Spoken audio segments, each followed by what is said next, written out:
আমরা যখন মসজিদের দিকে তাকাই, এমন কিছু মুসল্লি আছে সপ্তাহের ভিতরে দৈনিক যদি 5 ওয়াক্ত নামাজ হয়, তাহলে এক সপ্তাহের ভিতরে 35 ওয়াক্ত নামাজ হয়। জোরে বলেন কয় ওয়াক্ত? 35 ওয়াক্ত নামাজ হয়, ঠিক না? 35 ওয়াক্ত নামাজ আমাদের হয়।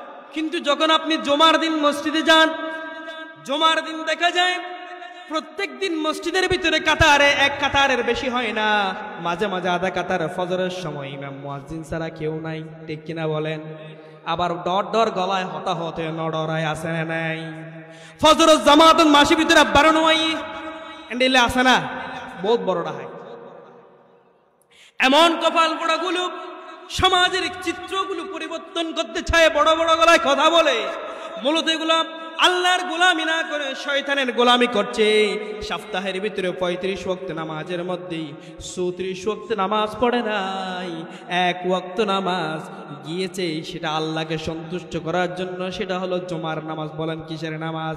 তাহলে আমি আপনাদের কাছে প্রশ্ন করতে চাই, সপ্তাহের ভিতরে 34 বড় নাকি 1 বড়? কে বড়? 34 ওয়াক্ত সেই খুশি করলো শয়তানকে। বলেন কাকে? 34 ওয়াক্ত নামাজের ভিতরে শামিল হয় নাই, আল্লাহকে সন্তুষ্ট না করে শয়তানের গোলামি করেছে। 34 ওয়াক্ত আল্লাহর গোলামি না করে নামাজ না পড়ে খুশি করলো শয়তানকে। বলেন কাকে করলো? 34 ওয়াক্ত নামাজ পড়ে নাই, আল্লাহকে খুশি করেছে নাকি শয়তানকে খুশি করেছে? তার মানে শয়তানের গোলামি করেছে। বলেন কার গোলামি করেছে? আর 1 ওয়াক্ত নামাজ গেল আল্লাহকে সন্তুষ্ট করলো। তাহলে দেখেন প্রিয় ভাইরা আমার, যে 34 ওয়াক্ত খুশি করলো, 34 বার খুশি করলো শয়তান বেড়াকে, আর একবার খুশি করলো কাকে? আল্লাহকে। তাহলে কাকে খুশি বেশি করলো? আসুন প্রিয় ভাইরা আমার, তাহলে আমরা শয়তানের গোলামিতে গেলাম। যারা এভাবে করে 34 ওয়াক্ত শয়তানকে খুশি করে, তারা মূলত শয়তানের গোলামিতে আছে। শয়তান এজন্য আবার সুযোগ নিল। আল্লাহ পাক রব্বুল আলামিনের কাছে শয়তান চ্যালেঞ্জ দিয়ে বলছে, ওই যে যারা নামাজে আসে না তাদের ব্যাপারে আমি চ্যালেঞ্জ করছি। শয়তান বলছে কুরআনুল কারীমের 7 নম্বরের সূরাতুল আরাফের 16 নম্বর আয়াত, আল্লাহ সুবহানাহু ওয়া তাআলা চমৎকার ভাবে সেই কথাটা উপস্থাপন করে দিয়েছেন। শয়তান কি চ্যালেঞ্জ দিয়ে দেয় দেখেন, ক্বালা ফাবিমা আগাওয়াইতানি লাআকুদান্না লাহুম সিরাতাকাল মুস্তাকিম। শয়তান আল্লাহর কাছে চ্যালেঞ্জ করছে, ও বাড়ি তাআলা, আমি যে আপনার কাছ থেকে একটা বড় সার্টিফিকেট দিলাম, একটা ক্ষমতা দিলাম, সেটা হচ্ছে ওই যে আপনার কতগুলো মুমিন বান্দা মাঝে মাঝে নামাজে যায়, মাঝে মাঝে মসজিদে যায় না, এমন লোকগুলোকে আমি কিন্তু পাকড়াও করে ফেলবো।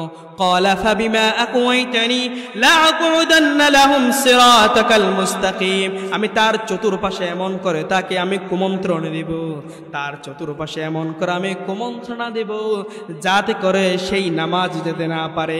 তার ব্ল্যাঙ্কেট ভালো লাগে, রাত্রিবেলা যখন শীতের সময় আরাম কম্বলটা তার যেন ভালো লাগে, সেজন্য সে এমন করে শয়তান তার চতুর্পাশে করে আক্রমণ করে যাতে করে সেই নামাজ যেতে না পারে।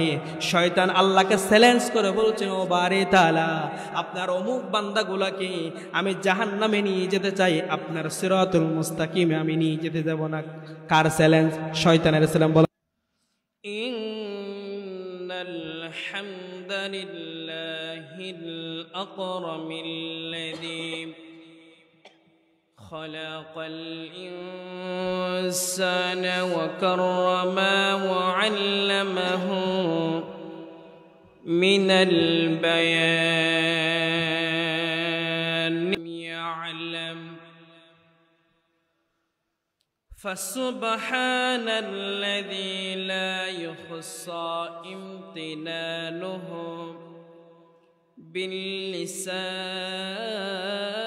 باللسان ولا بالقلم نشهد أن لا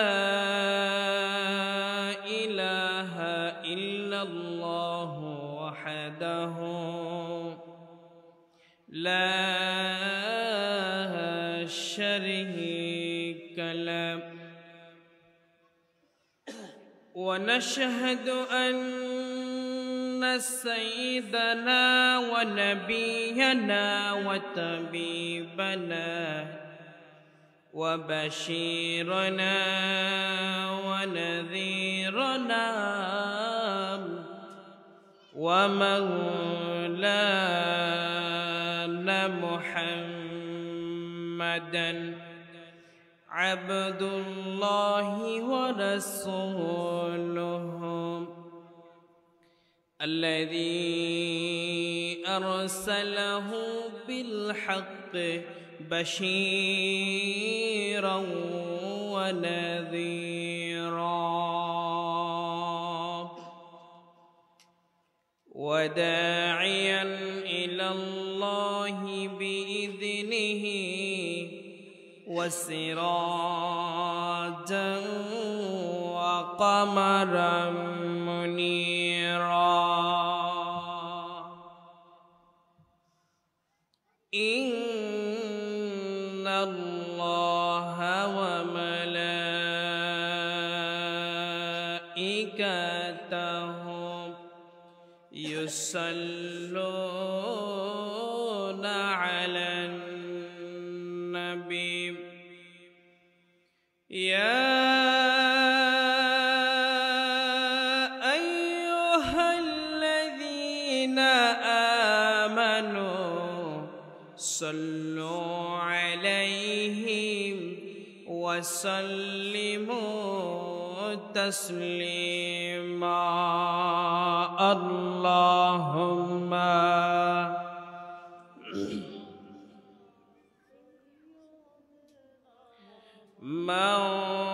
مولانا محمد وعلى آل سيدنا مولانا محمد রজব শাবানে বরকত দাও রমজানে মাসে গুনাহ ঝরাও রজব শাবানে বরকত দাও রমজানে মাসে গুনাহ ঝরাও সপ্তাহ জুড়ে তুমি বরকত দাও জুমার দিনেতে গুনাহ ঝরাও জুমার দিনেতে গুনাহ ঝরাও আল্লাহুম্মা সাল্লি আলা সবাই মোহাব্বত নিয়ে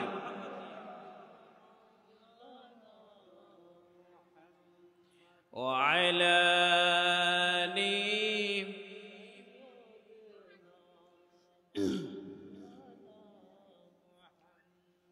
ও মদিনার বুলবুলি কেমনে তোমায় রই ভুলি দিন কাটে আর রাত কাটে দিন কাটে আর রাত কাটে তোর বেদনার ফুল তুলি কেমনে তোমায় রই ভুলি আল্লাহুম্মা সাল্লি আলা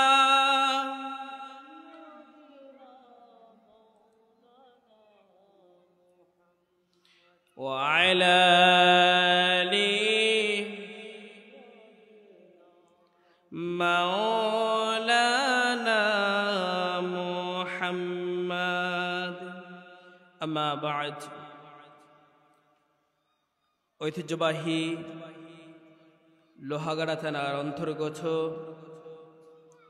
ফদোয়া নিস্তালক কিশোর আলো পরিষদের এক যুগ ফুর্তি উপলক্ষে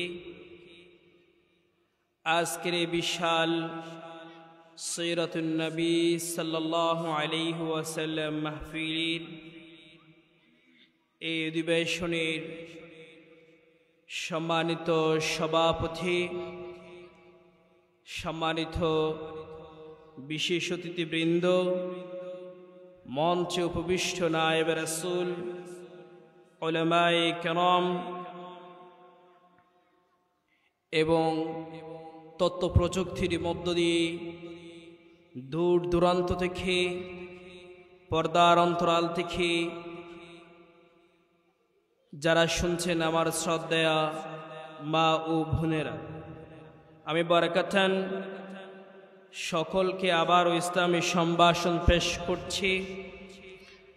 আসসালামু আলাইকুম ওয়া রাহমাতুল্লাহি ওয়া বারাকাতুহু।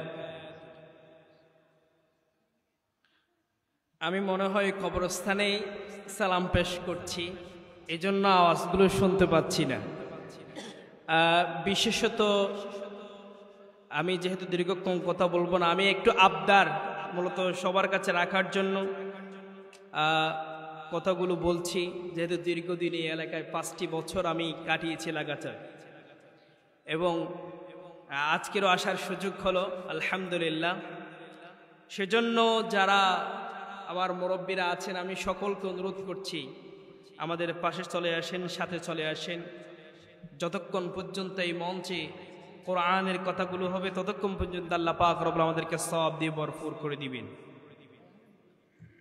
যে আল্লাহ পাক রব্বুল আলামিন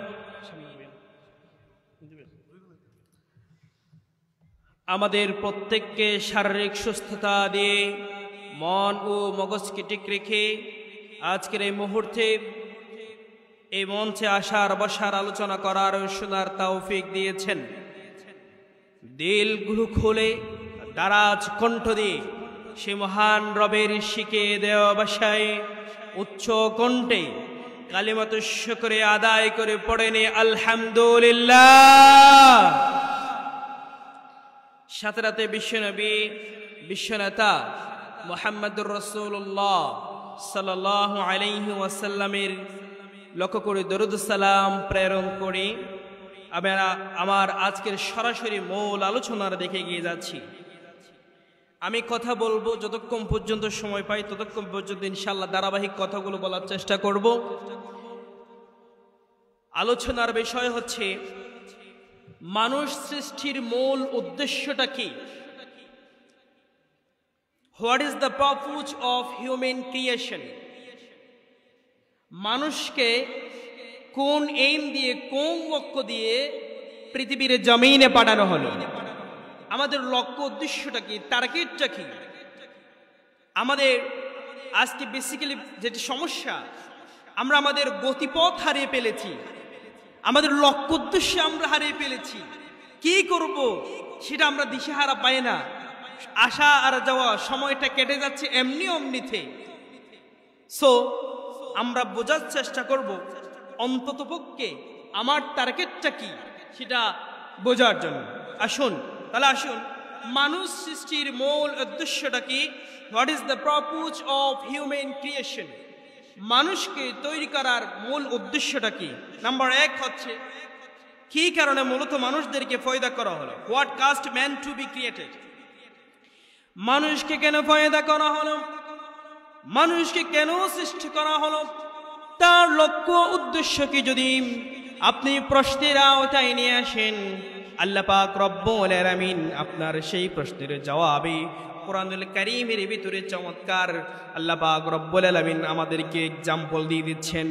কোরআনুল কারীমের 51 নম্বর সূরা সূরাতুজ জারিয়াতের 56 নম্বর আয়াত আল্লাহ সুবহানাহু ওয়া তাআলা বলছেন, ওয়ামা খালাকতুল জিন্না ওয়াল ইনসা ইল্লা লিয়াবুদুন।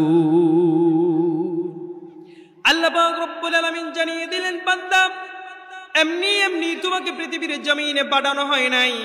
তোমাদের জন্য একটি লক্ষ্য উদ্দেশ্য আছে, একটা টার্গেট আছে। সেটা হলো ওয়ামা খালাকতুল জিন্না ওয়াল ইনসা। দুইটা জাতিকে আমি পৃথিবীর জমিনে পাঠালাম। পৃথিবীর জমিনের ভিতরে এই দুই জাত ছাড়া আরো প্রায় 18,000 মতান্তর আরো অনেক অনেক জাত আছে, সৃষ্টি আছে, কিন্তু তাদের ব্যাপারে কোনো স্পেশাল কথা নাই। কিন্তু দুইটা জাতির ব্যাপারে আল্লাহ পাক রব্বুল আলামিন ইন্ডিকেট করে, মার্কিং করে কোরআনুল কারীমের ভিতরে নামগুলো উল্লেখ করে দিয়েছেন। 1 নাম্বার হচ্ছে জিন, আরেকটা হচ্ছে ওয়াল ইনস, মানুষ জাতি। ওয়ামা খালাকতুল জিন্না ওয়াল ইনসা ইল্লা লিয়াবুদুন, জিন এবং মানব জাতিকে তৈরি করার কারণ হচ্ছে ইল্লা লিয়াবুদুন, একমাত্র ইবাদত করার জন্য। সবাই বলেন ইবাদত করতে হবে কার?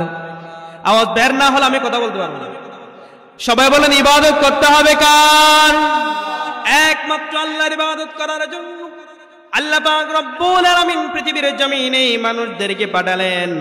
মানুষদেরকে পৃথিবীর জমিনের একটা মাত্র লক্ষ্য উদ্দেশ্য দিয়ে পাঠালেন, সেটা হলো ইবাদত করার জন্য। আজকে মানুষ সেই আল্লাহর ইবাদত বলে গিয়ে কতক্ষণ বান্দার গোলামি করে, কতক্ষণ ফিরের পূজা করে, কতক্ষণ মানুষের পূজা করে, কতক্ষণ অর্থের পূজা করে, কতক্ষণ ক্ষমতার পূজা করে। আল্লাহ পাক রব্বুল আলামিন স্পষ্ট ভাষায় জানিয়ে দিচ্ছেন, বান্দা এই সমস্ত তুমি যে ক্ষমতার জন্য, অর্থের জন্য আজকে এদিক সেদিক করে কত হাবি জাবি পূজা করো, মানুষের আনুগত্য শুরু করে দিয়েছো, অথচ আল্লাহ পাক রব্বুল আলামিন জানিয়ে দিচ্ছেন তোমাকে পৃথিবীর জমিনে পাঠানোর একটা কারণ, একটাই লক্ষ্য উদ্দেশ্য। তুমি কিন্তু তোমার লক্ষ্যটা ভুলে গিয়েছো, সেটা হচ্ছে ইল্লা লিয়াবুদুন, ইবাদত করতে হবে কার? ইবাদত করতে হবে একমাত্র আল্লাহর।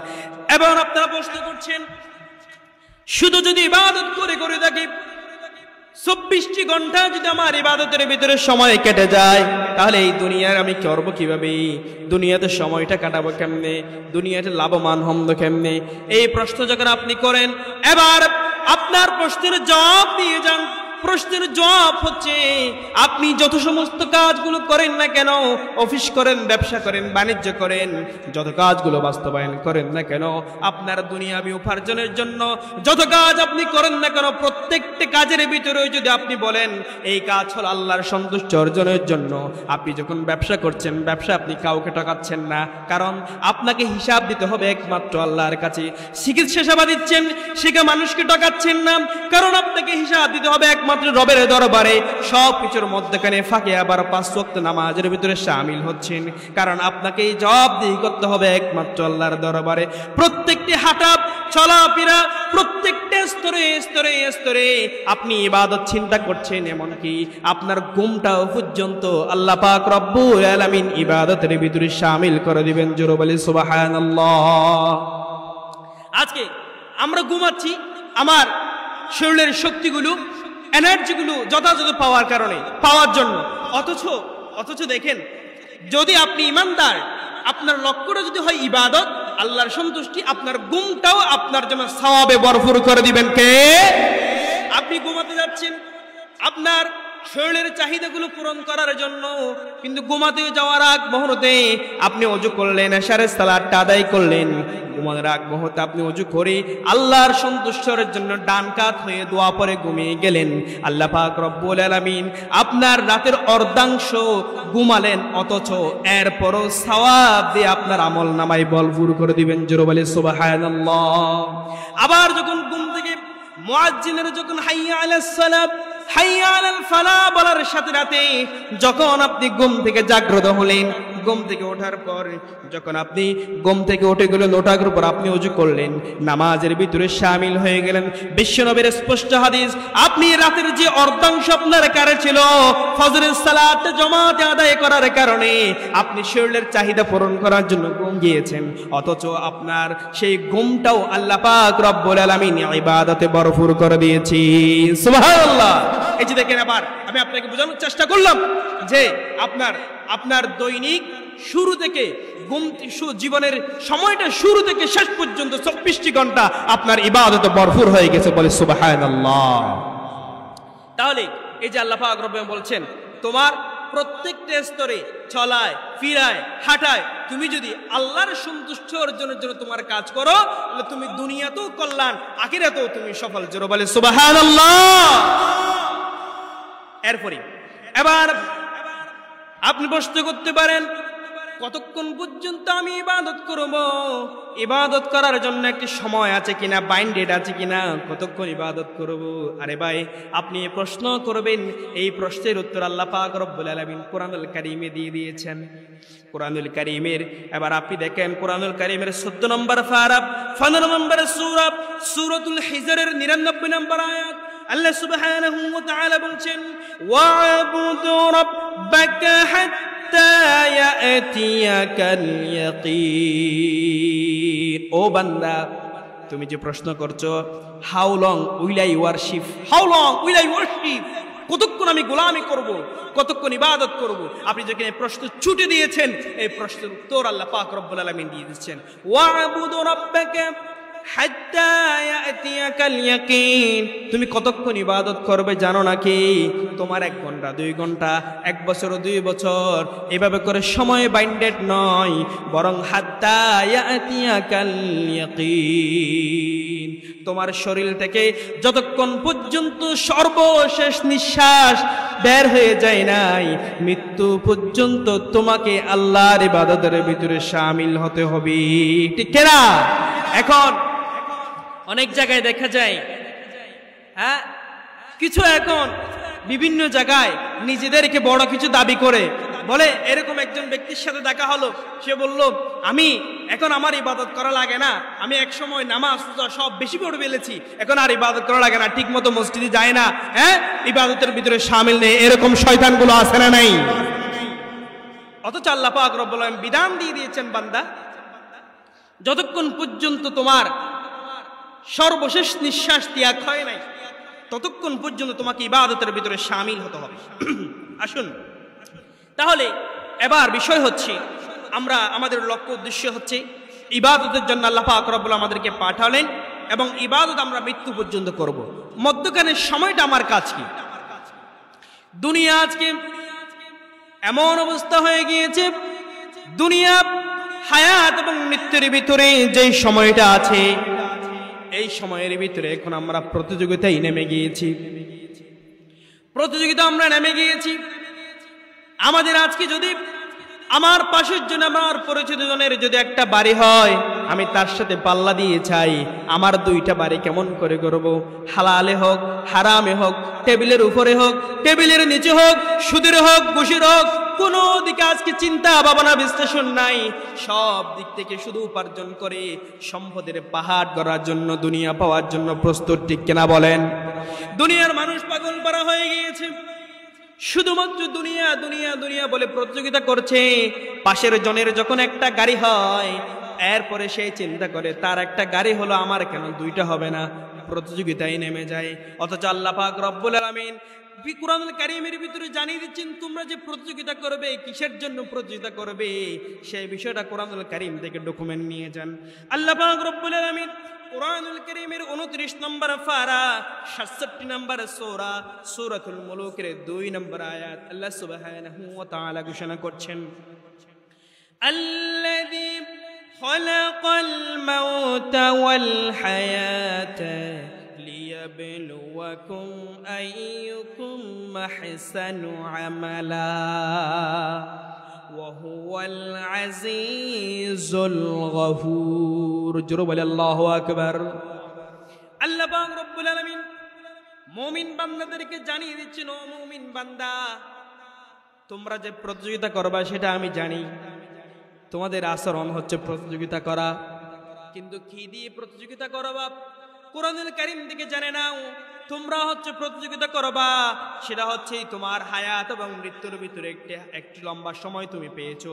আল্লাযী খালাকাল মাউতা ওয়াল হায়াতা লিয়াবলুয়াকুম আইয়ুকুম আহসানু আমালা।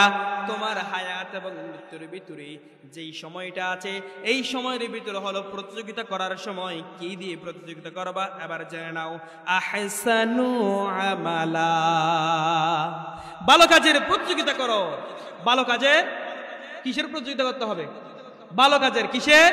ভালো কাজে। মনে থাকবে ইনশাআল্লাহ। এই যে দেখেন, ভালো কাজের প্রতিযোগিতা করার জন্য আল্লাহ পাক রব্বুল আলামিন কুরআনুল কারীমের ভিতরে বলছেন, এই যে আমি আল্লাহ তাআলা বলছেন আল্লাযী খালাকাল মাউত ওয়াল হায়াত, আমি তোমার হায়াতটা দেওয়ার আগে তোমার মওতটা আমি তৈরি করে রেখেছি। তার মানে তোমার গন্তব্য এটা তোমার জন্য নির্দিষ্ট, তোমাকে যেতেই হবে, এরপরে তোমার হায়াতটা দিলাম। তাহলে তোমার একটা সময় নির্দিষ্ট আছে, এই সময়ের ভিতরে তোমার কাজ হচ্ছে আহসানু আমালা, ভালো কাজের প্রতিযোগিতা। ভালো কাজ কি?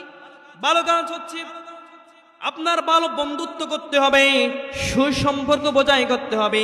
আজকে মানুষ বন্ধুত্ব করে দেখা যায় সমাজের ভিতরে বন্ধুত্ব করে, বন্ধুত্ব হচ্ছে যার টাকা বেশি তার সাথে বন্ধুত্ব বেশি, ঠিক কিনা? কথা বলেন ঠিক কিনা?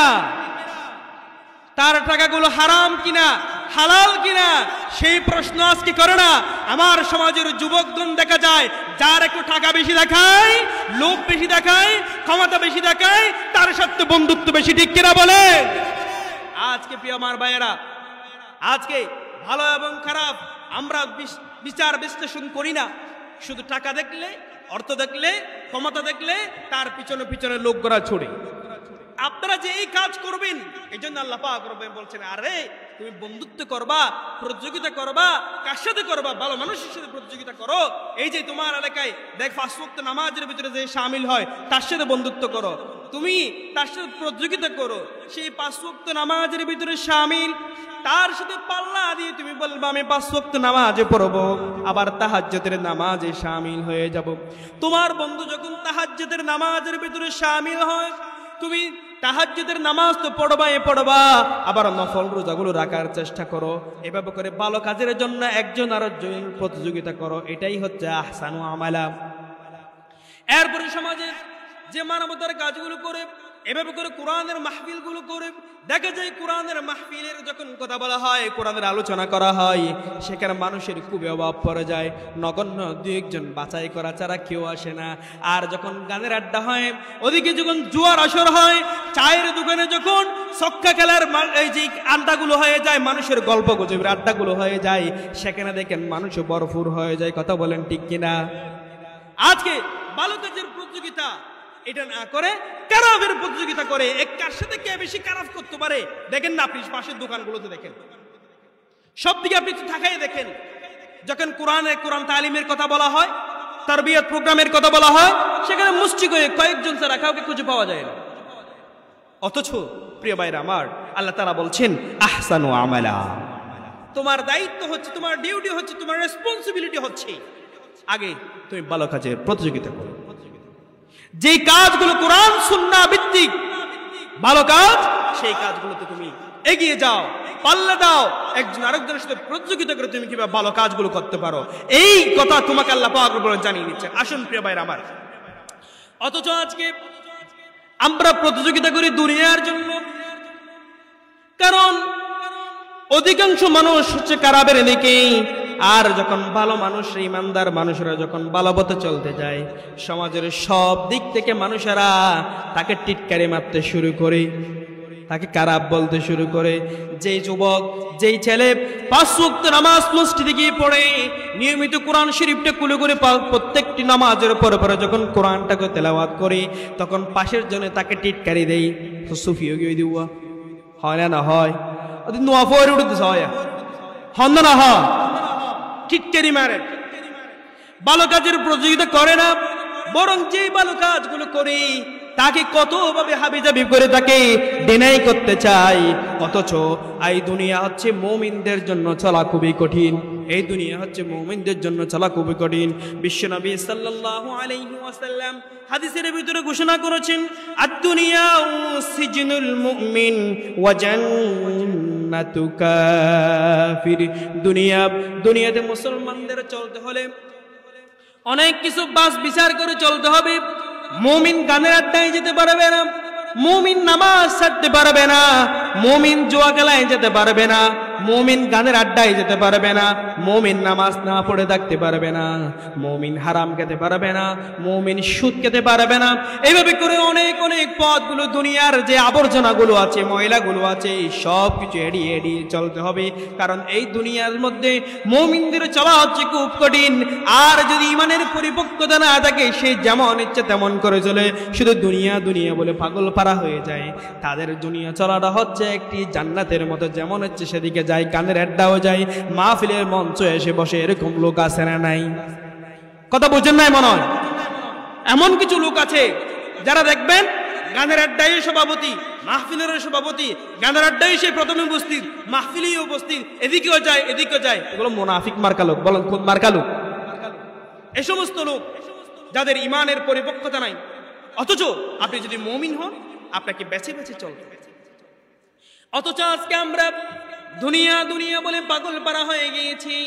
আল্লাহ পাক রব্বুল আলামিন জানিয়ে দিচ্ছেন, আলহাকুমুত তাকাসুর হাত্তা যুরতুমুল মাকাবির।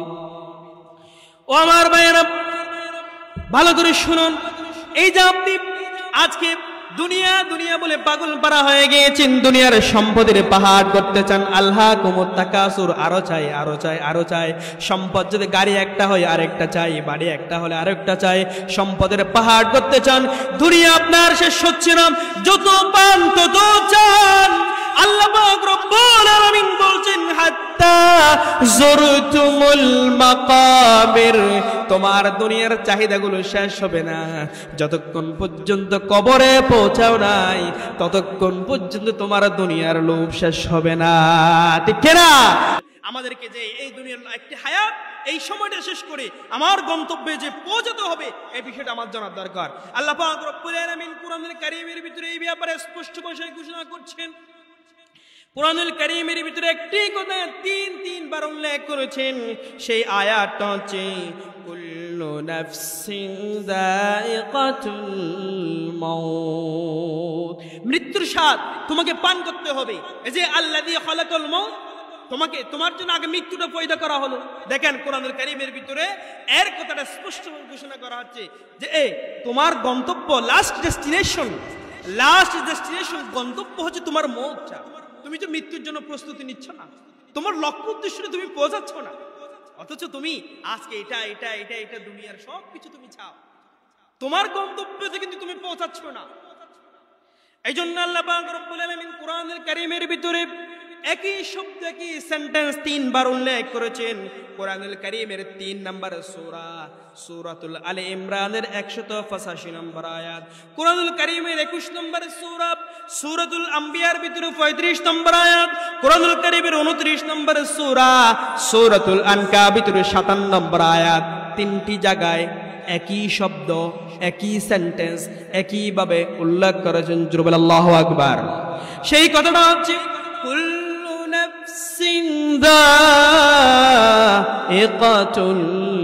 মাউত। ও বান্দা, তোমার লক্ষ্য কিন্তু তুমি ভুলে গিয়েছো। তোমার ডেস্টিনেশন হচ্ছে ওই শরাব, মৃত্যুর শরাব তোমাকে পান করতে হবে।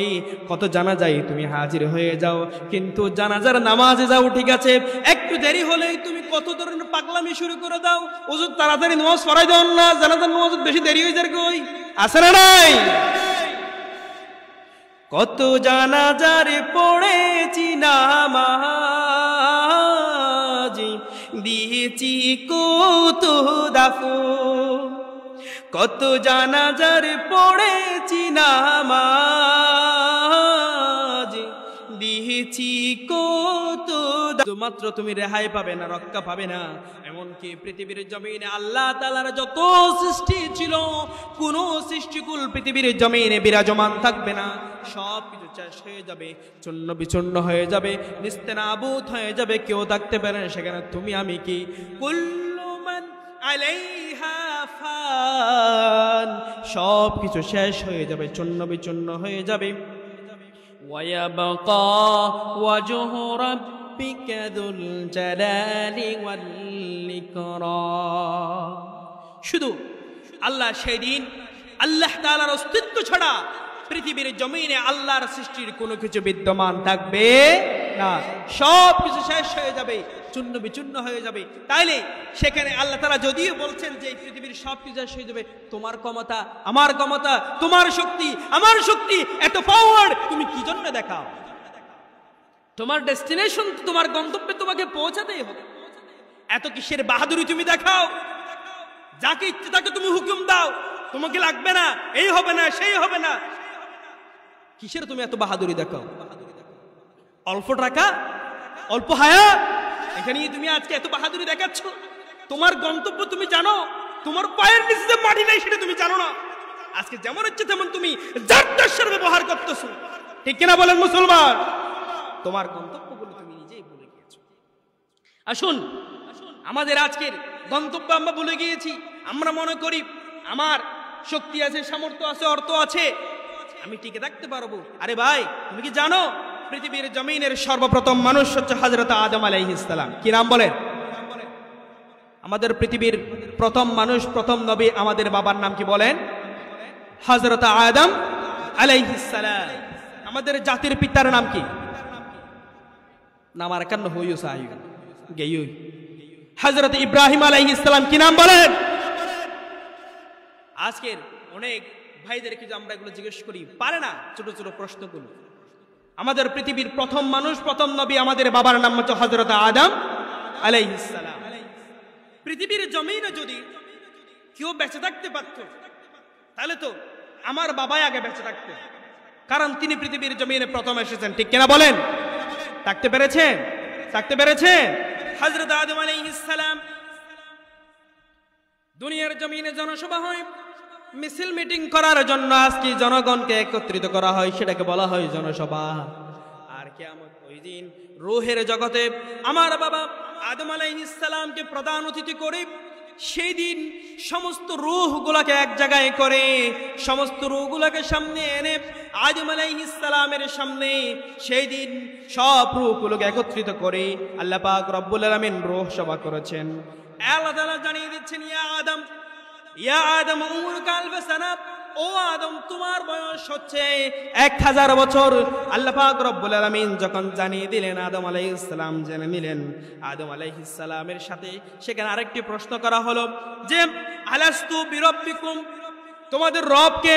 আমরা সেই দিন রূহ জগৎ থেকে একসাথে একই সুরে উচ্চ স্বরে বলেছিলাম, কলু বালা রব্বুল আলামিন, আপনি হচ্ছেন আমাদের রব, আমাদের পালনকর্তা, আমাদের সৃষ্টিকর্তা, আমাদের হায়াত দাতা, আমাদের মওত দাতা, সব কিছুর একচ্ছত্র মালিক হচ্ছেন আপনি। সেই দিন সবার সামনে এইভাবে করে ছোট্ট একটি রূহকে খুব সুন্দর তবদবে করে দেখতে পেলেন। তার নাম হচ্ছে হযরত দাউদ আলাইহিস সালাম। কি নাম বলেন? রূহ সভাতে এইভাবে করে আদম আলাইহিস সালাম বসে, সামনে সমস্ত রূহগুলো আছে। একটা ফুটফুটে সুন্দর একটা রূহকে, একটা মানুষকে দেখা যাচ্ছে সেখানে। আদম আলাইহিস সালাম বাড়ি তালার কাছে প্রশ্ন করলেন, মান হাযা মান হুয়া, ওই যে ছোট্ট ফুটফুটে সুন্দর দেখা যাচ্ছে উনি কে? আল্লাহ তাআলা জবাব দিচ্ছেন, হাদা ইবনুকা দাউদা, এটা হচ্ছে তোমার সন্তান দাউদ আলাইহিস সালাম। তুমি কি জানো নাকি যে তোমার সন্তান দাউদ সে পয়গম্বর হবে, সে নবী হবে। বাবার সামনে যখন সন্তানের প্রশংসা করা হয়, সন্তানের সফলতা বলা হয়, বাবা খুশি হয় নাকি বেজার হয়? কথা বলছে না? বাবা খুশি হয় নাকি বেজার হয়? বাবা খুশি হয়ে যায়। হযরত আদম আলাইহিস সালাম আমাদের বাবা খুশি হয়ে গেলেন যে আমার ছেলে দাউদ পয়গম্বর হবে। জিজ্ঞেস করলেন, ইয়া বারি তাআলা, আমার ছেলে দাউদ যে তাকে কত বছর হায়াত দিলেন? আমাকে তো আলফাসানা 1 বছর হায়াত দিয়েছেন, আমার সন্তানকে কত বছর দিলেন? আল্লাহ তাআলা বলছেন, তোমার সন্তানকে মাত্র 60 বছর। কপালের মধ্যখানে লেখা আছে তোমার সন্তানের হায়াত হচ্ছে 60 বছর। হযরত আদম আলাইহিস সালাম বললেন, আমাকে 1000 বছর দিলেন, আমার সন্তানকে শুধু 60 বছর দিলেন কেন? একটু বাড়াই দেন। আবেদন আছে না নাই? সন্তানের সফলতার জন্য বাবা সবসময় আবেদন করে কি করে না? আমার বাবা সেদিন করেছেন, আজকে আমরা সমস্ত বাবারও সন্তানের জন্য এভাবে আবেদন করে, ঠিক কিনা? আমার বাবা আদম আলাইহিস সালাম আল্লাহ তাআলা বলছেন যে আমার সন্তানের হায়াতটা একটু বাড়িয়ে। আল্লাহ তাআলা বলছেন না, তার হায়াত লিপিবদ্ধ হয়ে গেছে, এখানে চেঞ্জ করার সুযোগ নাই। আদম আলাইহিস সালাম বলেন, আচ্ছা আমাকে তো 1000 বছর হায়াত দিলেন, এত লম্বা হায়াত আমি করবো কি? আমার থেকে 40 বছর হায়াত আমার সন্তানকে দিয়ে দিন। তাহলে 60-এর সাথে 40 যোগ করলে কত হয় বলেন? 100 বছর হায়াত। হযরত দাউদ আলাইহিস সালামের হায়াত হয়ে গেল কয় বছর? 100 বছর। এরপরে মৃত্যুর মুহূর্ত হয়ে গেল 960 বছর হায়াত যখন আদম আলাইহিস সালামের পৃথিবীর জমিনে হয়ে গেল, আমার বাবার কাছে আজরাইল আলাইহিস সালাম এসে উপস্থিত হয়ে গেলেন। বলেন, আপনার হায়াত শেষ, বিশার মেয়াদ শেষ, চলে যেতে হবে। এই যে বলতে বুঝাতে চাচ্ছি, পৃথিবীর জমিনে যদি কেউ বেঁচে থাকতে পারতো, কে বেঁচে থাকতে পারতেন? হযরত আদম আলাইহিস সালাম। তিনি প্রথম মানুষ, আমাদের বাবা। তাকে যখন হযরত আজরাইল আলাইহিস সালাম এসে বললেন যে আপনার হায়াত, আপনার বিশা শেষ, সময় শেষ, 960 বছর হায়াত শেষ হয়ে গেল। হযরত আদম আলাইহিস সালাম বলেন, আমাকে হায়াত দেওয়া হয়েছিল আলফা সানা, 1000 বছর আমাকে হায়াত দেওয়া হয়েছিল, আমার বয়স এখনো শেষ হয় নাই, তুমি ফিরে যাও আল্লাহর কাছে গিয়ে বলো। সেই দিন আল্লাহ পাক রব্বুল আলামিন আমাকে 1000 বছর হায়াত দিয়েছেন। আমার এখন স্পষ্ট মনে আছে আমার হায়াত হলো 1000 বছর। আজরাইল আলাইহিস সালাম বললেন, না আপনি হয়তো ভুলে যাচ্ছেন, মনে হয় আপনি সেই দিন যে আপনার হায়াত থেকে কিছু অংশ দাউদ আলাইহিস সালামকে দিয়ে দিয়েছিলেন। আদম আলাইহিস সালাম ভুলে গিয়েছেন, নাসিয়া আদম ভুলে গেলেন। সেজন্য পৃথিবীর জমিনের সমস্ত তার সন্তানরাও মাঝে মাঝে ভুলে যায়। ফানাসিয়া বানুনা। আল্লাহর কাছে যখন হযরত আজরাইল ইসলাম গিয়ে বললেন, আপনি আমার কাছে সর্বপ্রথম রূহ কবজ করার জন্য যখন যেতে বললেন, আমি যখন গেলাম আমাকে ফিরিয়ে দিল হায়াত, আমি জান কবজ করতে পারলাম না। আল্লাহ পাক রব্বুল আলামিন বলছেন, সেই দিন আমার তৈরি হযরত আদম আলাইহিস সালাম পৃথিবীর প্রথম মানুষ যখন আমি তার হায়াত 1000 বছর দিয়েছিলাম, সেই যে তার হায়াতের একটি অংশ তার সন্তানকে দিয়েছিল, তার সাথে আমার কোনো চুক্তিপত্র লিখিত হয় নাই। ঠিক না? চুক্তিপত্র লিখিত হয় না। সেজন্য সেই তো নাসিয়া আদম বলে গেলেন, তার সন্তানরাও মাঝে মাঝে বলে যায়। আল্লাহ পাক রব্বুল আলামিন তার সিদ্ধান্ত ক্রমে বললেন, ঠিক আছে 1000 বছর যেই দিন হবে সেই দিনই তোমাকে আদম আলাইহিস সালামের জান কবজ করতে হবে। তার মানে হলো পৃথিবীর জমিনে নির্দিষ্ট হায়াত শেষ হওয়ার মুহূর্তে আল্লাহ পাক রব্বুল আলামিনের হুকুমে আদম আলাইহিস সালাম যখন 1000 বছর পূর্ণ হয়ে গেলেন, পৃথিবীর জমিন আর থাকতে পারে নাই, চলে যেতে হয়েছে। ঠিক না? তাহলে বুঝতে চাচ্ছিলাম, পৃথিবীর জমিনে যদি কেউ বেঁচে থাকতো তাহলে সবার আগে বেঁচে থাকতো কে? হযরতে আদম আলাইহিস সালাম। কিন্তু আদম আলাইহিস সালামকে বেঁচে থাকতে পেরেছেন? পারেন নাই। কারণ হচ্ছে আমাদের নির্দিষ্ট ডেস্টিনেশন, আমাদের গন্তব্যে কিন্তু আমাকে পৌঁছাতে হবে। আমার যেখানে টার্গেট, আমার জন্য যতটুকু লিপিবদ্ধ করা হয়েছে সেখানে অবশ্যই আমাকে পৌঁছাতে হবে। শুনে রাখো বান্দা, আইনামা তাকুনু ইউদরিকুকুমুল মাউত ওয়ালাউ কুনতুম ফি বুরুজিম মুশাইয়াদা। কুরআনুল কারীমের 4 নম্বর সূরা, সূরাতুন নিসা 78 নম্বর আয়াত, আল্লাহ সুবহানাহু ওয়া তাআলা বলছেন, ও বান্দারা, তুমি যে তোমার ডেস্টিনেশন, তোমার গন্তব্য তুমি ভুলে গিয়েছো। কোথায় যে তোমাকে পৌঁছাতে হবে, কোন জায়গায় তোমাকে পৌঁছাতে হবে, তোমার লাস্ট ডেস্টিনেশন, তোমার গন্তব্য কোথায় তুমি সেটা ভুলে গিয়েছো। আজকে দুনিয়া বলে পাগল পারা হয়ে গেছো। দুনিয়া পাওয়ার জন্য কত যে তুমি সম্পদের পাহাড় গড়তে চাও।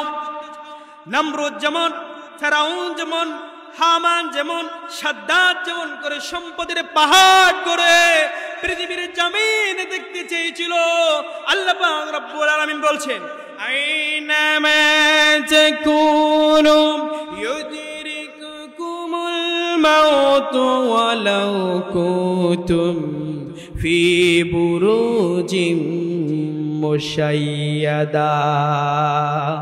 ও বান্দা, মৃত্যু থেকে পালানোর জন্য যতই তুমি পদ্ধতি অবলম্বন করো না কেন, তুমি যদি পাহাড়ের চূড়ায় উঠে যাও, অথবা যদি তুমি পৃথিবীর জমির সীসা ডালা প্রাচীরের ভিতরেও যদি তুমি অবস্থান করো, পৃথিবীর সমস্ত পদ্ধতি যদি তুমি অবলম্বন করো পৃথিবীর জমিনে থাকার জন্য, অথচ আল্লাহ পাক রব্বুল আলামিন বলেছেন, আইনামা তাকুনু ইউদরিকুকুমুল মাউত ওয়ালাউ কুনতুম ফি বুরুজিম মুশাইয়াদা।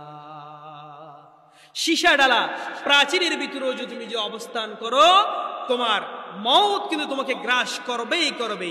এই মৃত্যু থেকে তুমি পালানোর কোনো সুযোগ কেউ জানে না। পৃথিবীর জমিনে কখন মৃত্যু হবে 1 সেকেন্ড আগেও জানে না। মানুষ তার গন্তব্যের শেষ ঠিকানায় কখন যে পৌঁছাবে সেই তো জানে না। আল্লাহ পাক রব্বুল আলামিন বলছেন, ফাইদা জাআ আজালুহুম লা ইয়াস্তাখিরুনা সাআতাও ওয়া লা ইস্তাকদিমুন। তুমি যে প্রস্তুতি নাও নাই, কেল তামাশার ভিতরে ছিলাম, ক্ষমতার ভিতরে, তুমি বাহাদুরের ভিতরে ছিলা, দুনিয়া দুনিয়া বলে পাগল পারা হয়ে গিয়েছো, হাই দুনিয়া বলে তুমি যে পাগল পারা হয়ে গিয়েছো। কিন্তু তুমি তো জানো না, ফাইদা জাআ আজালুহুম লা ইস্তাখিরুনা সাআতাও ওয়া লা ইস্তাকদিমুন। তোমার সেই গন্তব্যে, তোমার সেই ডেস্টিনেশনে, তোমার সেই শেষ ঠিকানায় তোমাকে পৌঁছানোর জন্য তোমাকে 1 সেকেন্ড আগেও হবে না, 1 সেকেন্ড পরেও হবে না। লা ইস্তাখিরুনা সাআতাও ওয়া লা ইস্তাকদিমুন। দুনিয়ার জন্য তুমি এত পাগল, সম্পদের পাহাড় করতে চাও, দুনিয়া দুনিয়া বলে তুমি পাগল পারা হয়ে গিয়েছো। অথচ লা ইস্তাখিরুনা সাআতাও ওয়া লা ইস্তাকদিমুন, তোমাকে তো 1 সেকেন্ড আগেও নয়, 1 সেকেন্ড পরেও নয়, নির্দিষ্ট সময়ে তোমার কিন্তু মৃত্যু হয়ে যাবে, তোমার গন্তব্যে তোমাকে পৌঁছাতে। তাহলে তোমার লক্ষ্য উদ্দেশ্য তুমি ভুলে গিয়েছো, ভুলে আজকে তুমি দুনিয়ার মোহায় পড়ে, দুনিয়ার ভালোবাসায় পড়ে, দুনিয়ার মোহায় পড়ে আখিরাতকে তুমি ভুলে গিয়েছো। প্রিয় ভাইরা আমার, আসুন সেজন্য আমরা আমাদের লক্ষ্য উদ্দেশ্যে, আমাদের গন্তব্যে পৌঁছানোর জন্য আমাদের লক্ষ্য আমাদেরকে টিকতে হবে। দেখেন, এই মৃত্যু থেকে পালিয়ে বাঁচতে চেয়েছিল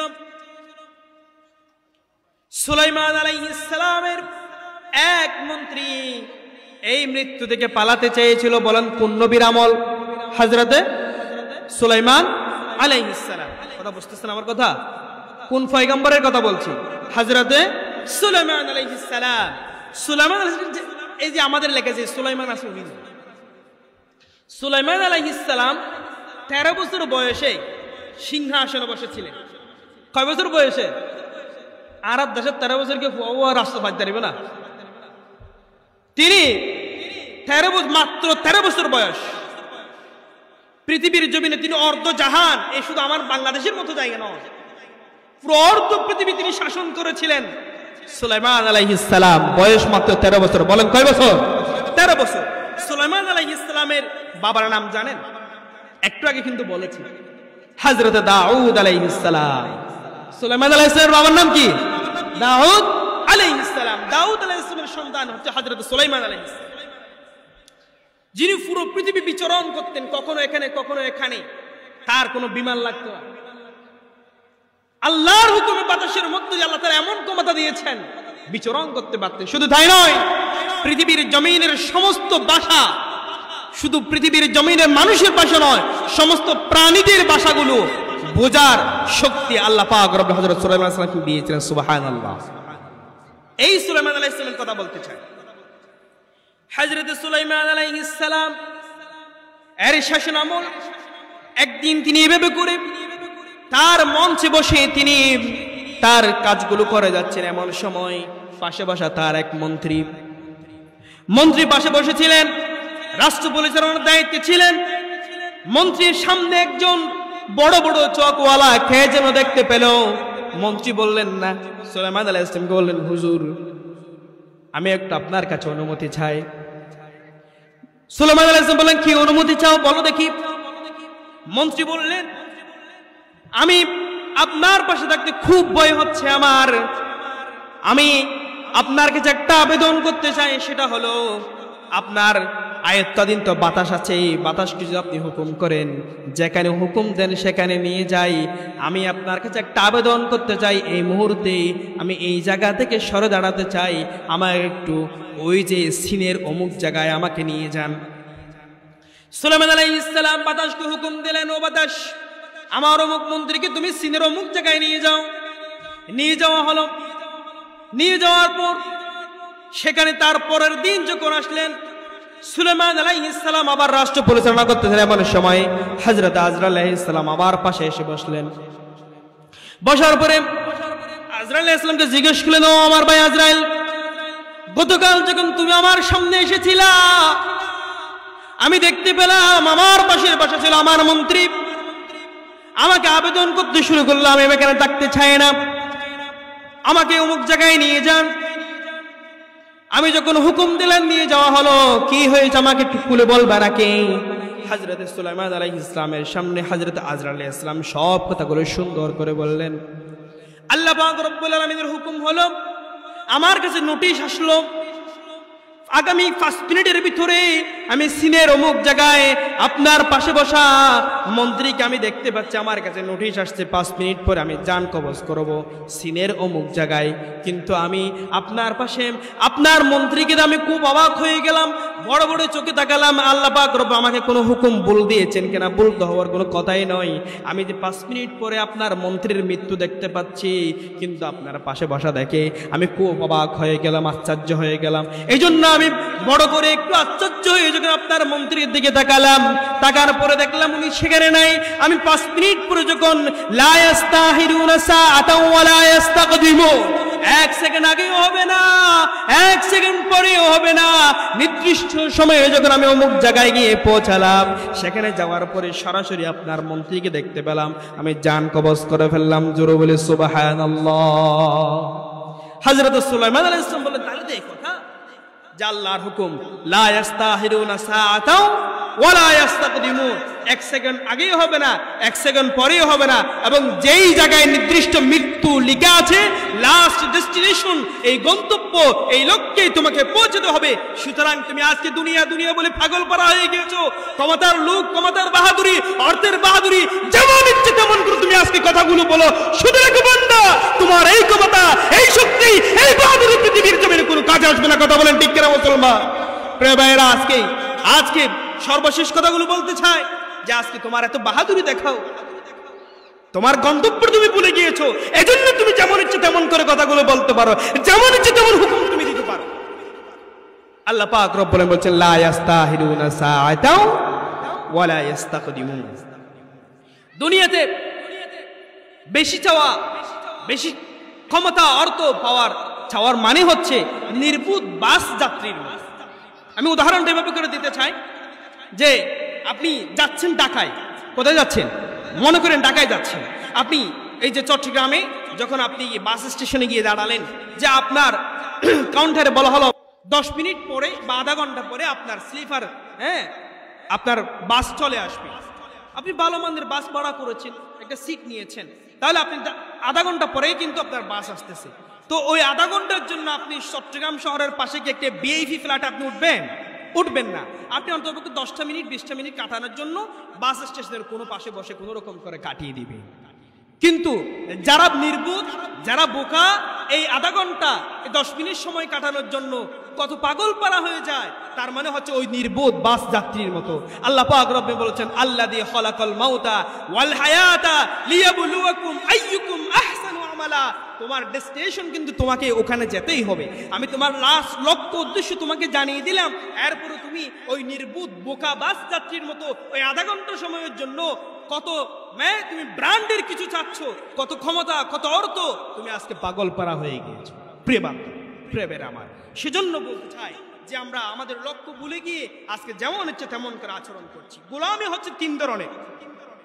আমি বেশিক্ষণ কথা বলবো না, 7টা আমি লাস্ট দিয়েছিলাম, যেহেতু আমার আরেকটা প্রোগ্রামে যেতে হবে, সেজন্য 7টা বেজে গিয়েছে। আমি কর্তৃপক্ষকে আবেদন করতে চাই যে গোলামি হচ্ছে 3 ধরনের। গোলামি কয় ধরনের বলেন? গোলামি 3 ধরনের। কয় ধরনের? 3 ধরনের গোলামি হয়। এক হচ্ছে আল্লাহর গোলামি, এক হচ্ছে আল্লাহর গোলামি, নাম্বার 2 হচ্ছে শয়তানের গোলামি, নাম্বার 3 হচ্ছে নফসের গোলামি। কথা কি বুঝতে পারছেন? শুধু হল্লা লড়াইলেও না, একা মুখে মুখে মাঝে মাঝে হওয়া ফুরি তো বা নহইলে আমি বুঝার থেকে দিন কেন বুঝছুম, চিল্লাতে গলার পানি হওয়া যাব না, কিছু না বুঝিবেন, এ হতাহনা হতাইব না। গোলামি কয় ধরনের চিল্লাই বলেন? আর জোরে বলেন, কয় ধরনের? 3 ধরনের গোলামি। 1 নম্বর হচ্ছে আল্লাহর গোলামি। আল্লাহ পাক রব্বুল আলামিন আমাদেরকে যা বলেছেন, আদেশ নিষেধ সবকিছু যথাযথভাবে পালন করা। হুকুম কার? ওয়ামা খালাকাতুল জিন্না ওয়াল ইনসা ইল্লা লিয়াবুদুন। 24টি ঘন্টার ভিতরে সব মুহূর্ত গোলামি ইবাদত হবে একজনের, তিনি কে? জোরে বলেন, তিনি কে? আল্লাহর গোলামি হবে আল্লাহর হুকুম পালন করার জন্য। আল্লাহর গোলামি করার জন্য 1 নম্বর গোলামি হচ্ছে হুকুম আল্লাহর গোলামি করতে হবে। আজকে মানুষ আল্লাহর গোলামি গুলো গিয়ে নাম্বার 2 নম্বরে গোলামিতে গিয়েছে, সেটা হলো শয়তানের গোলামি। বলেন কার গোলামি? জোরে বলেন, কার গোলামি? শয়তান, আজকে আমরা শয়তানের গোলামি কেমন করে দেখি। এই যে আমরা যখন মসজিদের দিকে তাকাই, এমন কিছু মুসল্লি আছে সপ্তাহের ভিতরে দৈনিক যদি 5 ওয়াক্ত নামাজ হয়, তাহলে এক সপ্তাহের ভিতরে 35 ওয়াক্ত নামাজ হয়। জোরে বলেন কয় ওয়াক্ত? 5 7 35 ওয়াক্ত নামাজ হয়, ঠিক না? 35 ওয়াক্ত নামাজ আমাদের হয়। কিন্তু যখন আপনি জুমার দিন মসজিদে যান, জুমার দিন দেখা যায় প্রত্যেক দিন মসজিদের ভিতরে কাতারে এক কাতারের বেশি হয় না, মাঝে মাঝে আধা কাতার। ফজরের সময় ইমাম মুয়াজ্জিন ছাড়া কেউ নাই, ঠিক কিনা বলেন? আবার ডর গলায় হতাহতে নডরায় আসে না নাই। ফজরের জামাত মাসে ভিতরে 12 নয় এন্ডিলে আসে না, বহুত বড়টা হয়। এমন কপাল পোড়াগুলো সমাজের চিত্রগুলো পরিবর্তন করতে চায়, বড় বড় গলায় কথা বলে, মূলত এগুলো আল্লাহর গোলামি না করে শয়তানের গোলামি করছে। সপ্তাহের ভিতরে 35 ওয়াক্ত নামাজের মধ্যে 34 ওয়াক্ত নামাজ পড়ে নাই। 1 ওয়াক্ত নামাজ গিয়েছে, সেটা আল্লাহকে সন্তুষ্ট করার জন্য, সেটা হলো জুমার নামাজ। বলেন কিসের নামাজ? তাহলে আমি আপনাদের কাছে প্রশ্ন করতে চাই, সপ্তাহের ভিতরে 34 বড় নাকি 1 বড়? কে বড়? 34 ওয়াক্ত সেই খুশি করলো শয়তানকে। বলেন কাকে? 34 ওয়াক্ত নামাজের ভিতরে শামিল হয় নাই, আল্লাহকে সন্তুষ্ট না করে শয়তানের গোলামি করেছে। 34 ওয়াক্ত আল্লাহর গোলামি না করে নামাজ না পড়ে খুশি করলো শয়তানকে। বলেন কাকে করলো? 34 ওয়াক্ত নামাজ পড়ে নাই, আল্লাহকে খুশি করেছে নাকি শয়তানকে খুশি করেছে? তার মানে শয়তানের গোলামি করেছে। বলেন কার গোলামি করেছে? আর 1 ওয়াক্ত নামাজ গেল, আল্লাহকে সন্তুষ্ট করলো। তাহলে দেখেন প্রিয় ভাইরা আমার, যে 34 ওয়াক্ত খুশি করলো, 34 বার খুশি করলো শয়তান বেড়াকে, আর একবার খুশি করলো কাকে? আল্লাহকে। তাহলে কাকে খুশি বেশি করলো? আসুন প্রিয় ভাইরা আমার, তাহলে আমরা শয়তানের গোলামিতে গেলাম। যারা এভাবে করে 34 ওয়াক্ত শয়তানকে খুশি করে, তারা মূলত শয়তানের গোলামিতে আছে। শয়তান এজন্য আবার সুযোগ নিল। আল্লাহ পাক রব্বুল আলামিনের কাছে শয়তান চ্যালেঞ্জ দিয়ে বলছে, ওই যে যারা নামাজে আসে না, তাদের ব্যাপারে আমি চ্যালেঞ্জ করছি।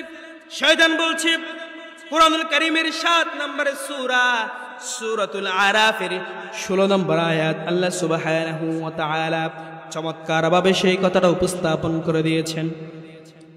শয়তান কি চ্যালেঞ্জ দিয়ে দেয় দেখেন, ক্বালা ফাবিমা আগাওয়াইতানি লাআকুদান্না লাহুম সিরাতাকাল মুস্তাকিম। শয়তান আল্লাহর কাছে চ্যালেঞ্জ করছে, ও বাড়ি থানা, আমি যে আপনার কাছ থেকে একটা বড় সার্টিফিকেট দিলাম, একটা ক্ষমতা দিলাম, সেটা হচ্ছে ওই যে আপনার কতগুলো মুমিন বান্দা মাঝে মাঝে নামাজে যায়, মাঝে মাঝে মসজিদে যায় না, এমন লোকগুলোকে আমি কিন্তু পাকড়াও করে ফেলবো। ক্বালা ফাবিমা আকওয়াইতানি লাআকুদান্না লাহুম সিরাতাকাল মুস্তাকিম। আমি তার চতুর্পাশে এমন করে তাকে আমি কুমন্ত্রণ দেব, তার চতুর্পাশে এমন করে আমি কুমন্ত্রণা দেব, যাতে করে সেই নামাজ যেতে না পারে। তার ব্ল্যাঙ্কেট ভালো লাগে, রাত্রিবেলা যখন শীতের সময় আরাম কম্বলটা তার যেন ভালো লাগে, সেজন্য সে এমন করে শয়তান তার চতুর্পাশে করে আক্রমণ করে, যাতে করে সেই নামাজ যেতে না পারে। শয়তান আল্লাহকে চ্যালেঞ্জ করে বলছে, ও বারে তাআলা, আপনার অমুক বান্দাগুলাকে আমি জাহান্নামে নিয়ে যেতে চাই, আপনার সিরাতুল মুস্তাকিমে আমি নিয়ে যেতে যাব না। কার চ্যালেঞ্জ? শয়তানের চ্যালেঞ্জ। বলে কার চ্যালেঞ্জ? কথা বলছে না কার চ্যালেঞ্জ? শয়তানের চ্যালেঞ্জ। শয়তান কাকে চ্যালেঞ্জ করলো? আল্লাহকে চ্যালেঞ্জ করলো, যে এই যে ওখানে কতগুলো মানুষ আছে যারা মাঝে মাঝে নামাজে যায়, মুসলমান দাবি করে, কিন্তু নিয়মিত মসজিদে যায় না, নিয়মিত মসজিদ, আমি কিন্তু তাদেরকে পাইছি। ক্বালা ফাবিমা আগওয়াইতানি লাআকুদান্না, আমি কিন্তু তাদেরকে এমন ভাবে পাকড়াও করব, সিরাতাকাল মুস্তাকিম, সেই যেন জান্নাতের পথে যেতে না পারে, সেই যেন ভালো পথে যেতে না পারে, আমি তাকে পাকড়াও করে রাখবো। শয়তান চ্যালেঞ্জ করলো কাকে? আল্লাহকে। আরে কি বলছে দেখেন, ثم لآتينهم من بين أيديهم ومن خلفهم وعن أيمانهم وعن شمائلهم ولا تجد أكثرهم شاكرين। শয়তান আবার চ্যালেঞ্জ করলো, শুনো, যে শয়তান চ্যালেঞ্জ করছে সুম্মা লাআতিয়ান্নাহুম মিন বাইনি আইদিহিম ওয়া মিন খালফিহিম, আমি আপনার বান্দাগুলোকে সামনে থেকে আক্রমণ করব। বলেন কোন দিক থেকে? সামনে থেকে আক্রমণ করব। ওয়া মিন খালফিহিম, পিছন থেকে আক্রমণ করব। এরপরে ওয়া আন আইমানিহিম, ডান দিক থেকে আক্রমণ করব। ওয়া আন শামাইলিহিম, বাম দিক থেকে আক্রমণ করব। ওয়ালা তাজিদু আকসারাহুম শাকিরিন। নামাজের সময় হয়েছে, আজান দিচ্ছে, ঠিক আছে, আমি আর কথা দীর্ঘায়িত করছি না। যে কথাগুলো সর্বশেষ বলতে চাইছি সেটা হচ্ছে যে আমাদের লক্ষ্য, আমাদের লাস্ট ডেস্টিনেশন আমাদেরকে পৌঁছাতে হবে, এবং এই লাস্ট ডেস্টিনেশনে পৌঁছানোর জন্য আমার লক্ষ্য উদ্দেশ্য আমার দেখতে হবে আমরা আল্লাহর গোলামি করব এবং আমরা আর কারো গোলামি করব না। এক নম্বর হচ্ছে মুমিন, আমাদের আত্মসমর্পণ করতে হবে এক আল্লাহর দরবারে। এরপরে আমরা এক আল্লাহ দরবারে আমাদেরকে যে পৌঁছানোর জন্য আমাদের সব পরিকল্পনা হাতে নিয়ে আমাদের লাস্ট ডেস্টিনেশন আমাদেরকে পৌঁছানোর জন্য পরিকল্পনা আমার হাতে নিতে হবে। এই কথাগুলো তাআলা আমাদের প্রত্যেককে আমল করার বোঝার তৌফিক দান করুক। ওয়াহিদা ওয়ান আলহামদুলিল্লাহি রাব্বিল আলামিন। আসসালামু আলাইকুম।